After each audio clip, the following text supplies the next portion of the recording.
Hello folks, this ain't going to be another Numa video. Instead I'm going to show you how to mod a D-pad of an Xbox 360 controller. People have been complaining about the D-pad on the controller for a while, mostly for the arcade games because it doesn't respond very properly. I first noticed the problem when playing Oblivion, where you could hot map different spells and weapons to the D-pad itself, and you press up to use your health spell or right to draw a sword, and you end up throwing a fireball by mistake. So there's many things you can do.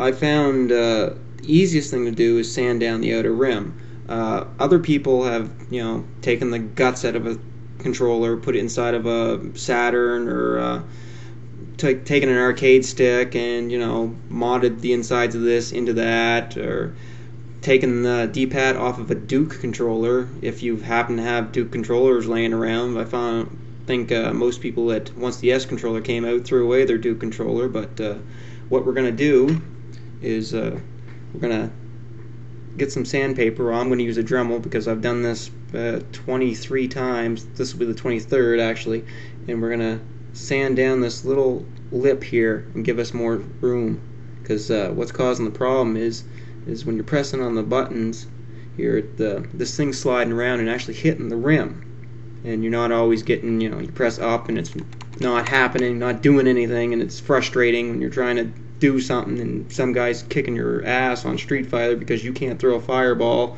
and then you have to go back to using the analog stick, and someone calls you a racist comment, and your night is done.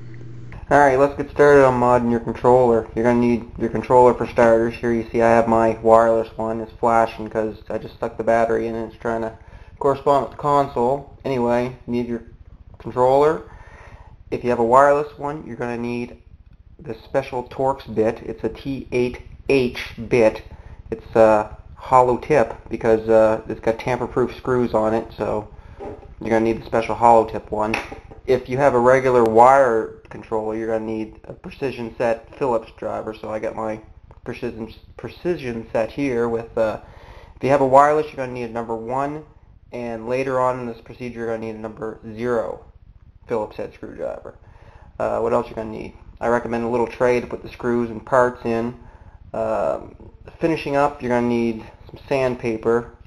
I've got some 400 grit here. This will finish up the work. And if you're comfortable with using it, I'd recommend a Dremel with a sanding bit.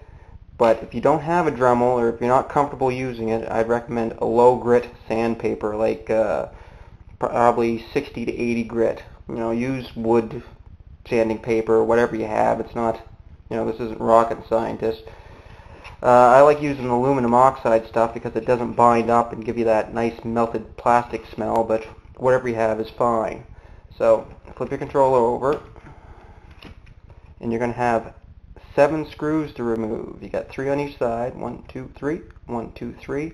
If you have a wired controller, the 7th screw will be on the outside right around here. If you have a wireless controller, it'll pop off the battery pack, and the 7th screw will be right down here. There'll be like a little barcode, and you got to pop the sticker to get in there. A lot of people start poking around up here because they hear it's under the sticker. They think it's up here, but it's actually down near the lower part, right smack dab in the middle. I've already got the screws out of this one up here, so I'm going to just take it apart. You want to be careful when you do this, because when you pop it apart, stuff is going to go everywhere.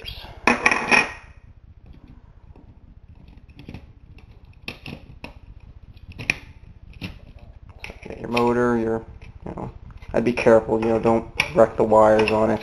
I'm doing this one-handed, which is making it a little bit difficult.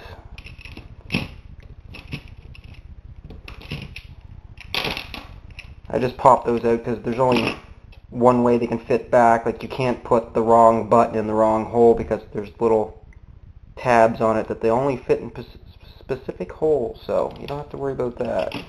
Now, you got one more piece to take off. Right here is where the D-pad is. You got these 2 little tiny Phillips head screws in here that you're going to need your number 0 screwdriver for. once you get them out, there's these two little plastic tabs that you're going to have to pinch together, and that'll pop the piece out. I'm going to have to stop the video here because I need both hands for this. Alright, I got the two screws out and I pinched the two plastic pieces together, so that pops the D-pad piece out. Put them aside with the rest of the stuff. Now, what we're going to do here is I'm going to get out the Dremel. Again, if you're not comfortable with using Dremel, I recommend using the low grit sandpaper. And I'm going to sand this plastic edge, this outer edge. A lot of people think you're supposed to do the inner edge. You're not. It's the outer edge that's the problem. So I'm going to sand all around here with the Dremel, get it down to about, I'd go about half the size of what it is, and then I'm going to take a small little piece of the high grit sandpaper, and I'm just going to clean it up a little bit. Just cut out a little square, wrap it around your finger, and clean up the end result. While you got your controller apart, there's a few other things you can do, like you can, put your LED mods on there to light up your buttons. You can paint your outer controller shell. If you're going to paint it, I recommend giving it a really quick sand with some sandpaper, some Krillin paint, and I'd start spraying outside, move across. A lot of people like to take the old spray paint and just whop it to it, and that's going to gum up your buttons. You don't want to do that. Start on the outside. Don't worry about wasting the paint. Spray light coats, very light coats. I'd go 3 or 4 light coats. That way you get good coverage and it doesn't gum up the buttons. Another thing you can do is you can take your guide button. Now, just like when you were clearing out if you've ever done it on your old controller, you can get some toothpaste and you put it on here and you sand down that little Xbox X logo there, and you can put your own little design on there. So, Canadian maple leaf or a star or whatever you kids do these days with that sort of stuff. Just some other things you can do. So, I got my Dremel here, sanding bit on it, ready to go. I'm going to sand this down to, like I said, about half the size, clean it up with the fine grit sandpaper, throw it all back together, and we should be good to go. Alright, I got everything back together. I cleaned it up before you put it all back together. You don't want any little plastic pieces floating around inside your controller. And as you can see, there's quite a bit of space between. Here's a brand new controller. You can see the outer rim is quite thick on it, and you can see over here where I sanded it down, there's a gap there now that I can easily take my screwdriver and, oh, look at that, it fits right inside there. Pretty easy.